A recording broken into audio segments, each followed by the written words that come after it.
এই মুহূর্তে আরো একটা বড় খবরের নজর রাখতেই হচ্ছে। মালদায় জমি দখলে বাধা মা মেয়েকে বিবস্ত্র করে মারধর করার অভিযোগ। গাজলে মারধরের পাশাপাশি মা মেয়েকে ধর্ষণের চেষ্টার অভিযোগ। স্থানীয় জমি মাফিয়া দাপটে আতঙ্কে ঘর ছাড়া মা ও মেয়ে।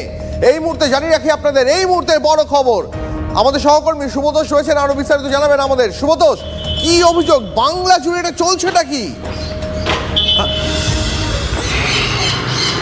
দেখো, অবশ্যই সেই প্রশ্নই উঠছে, কারণ এই ধরনের ঘটনা আবার ঘটল মালদাতে এবং মালদার গাজলের দেওতলা গ্রাম পঞ্চায়েত এলাকাতে। সেখানে কয়েক বিঘা জমি রয়েছে। এই মহিলার স্বামী দীর্ঘদিন হলো মারা গেছেন এবং তার মেয়েকে নিয়ে তার সংসার, এবং সেই জমির ওপর নির্ভর করেই তার সংসার চলে। তো সেই মহিলা এবং তার মেয়েকে নিয়ে তিনি যখন চাষের জন্য গেছিলেন, সেখানে অভিযোগ তাকে সেই জমি থেকে বার করে দেওয়ার চেষ্টা করা হয় এবং সেই জমি দখল করার চেষ্টা করা হয়। তিনি বাধা দিলে তাকে মারধর করা হয় এবং অভিযোগ তিনি যেটা জানাচ্ছেন তাতে তাকে বিবস্ত্র করে প্রায় নগ্ন করে তাকে ধর্ষণের চেষ্টা পর্যন্ত করা হয়। এবং এই নিয়ে তিনি স্থানীয় থানাতে জানিয়েছেন, গাজল থানাতে জানিয়েছেন। কিন্তু পুলিশের ভূমিকা নিয়ে উঠছে প্রশ্ন, কারণ যাদের বিরুদ্ধে অভিযোগ তারা সেখানকার স্থানীয় তৃণমূল নেতা কর্মী এবং প্রভাবশালী। শুধু তাই নয়, জমি মাফিয়া এবং জমি মাফিয়ার বেশ কিছু জনের সঙ্গে তারা ওতপ্রোতভাবে যুক্ত।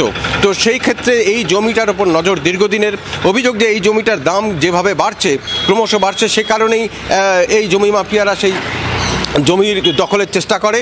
এবং এই মহিলাকে যখন মারধর করছিল, তখন তার মেয়ে যে কলেজ পড়ুয়া, সে যখন বাধা দিতে আসে তাকে তার সাথে সেই একই এরকম আচরণ করা হয়।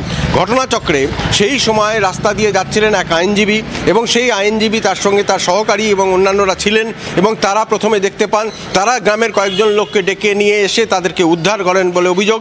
এবং তারপরে তারা আপাতত নজর রাখো পরিস্থিতির উপরে।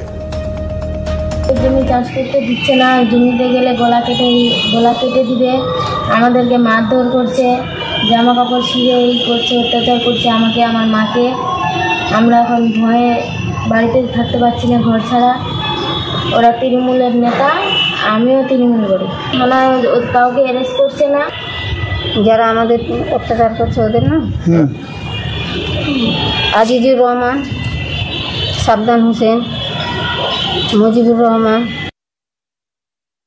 পুলিশের ভূমিকা হচ্ছে, পুলিশ এখনো এই মামলায় 164 সিআরপিসি অনুযায়ী কোনো স্টেটমেন্ট রেকর্ড করেনি। ওদের কোনো স্টেটমেন্ট রেকর্ড করছে না। ওদের মেডিকেল আছে, হাসুয়ার কোপ মেরেছে মাথায়, হাতে, সেগুলো অবধি পুলিশ সিজ করছে না। এবং পুলিশ এখনো পর্যন্ত কাউকে অ্যারেস্ট করেনি। আসামিরা ঘুরে বেড়াচ্ছে, প্রতিদিন ওদেরকে হুমকি দিচ্ছে। এরা সব তৃণমূলের স্থানীয় নেতা, পাওয়ারফুল লোক এবং শাসক দলের ল্যান্ড মাফিয়া। শাসক দলের লোক বলেই পুলিশ ইনঅ্যাক্টিভ। আমার ত্বক যেন কবিতা, কারণ ওর চিরসাথী।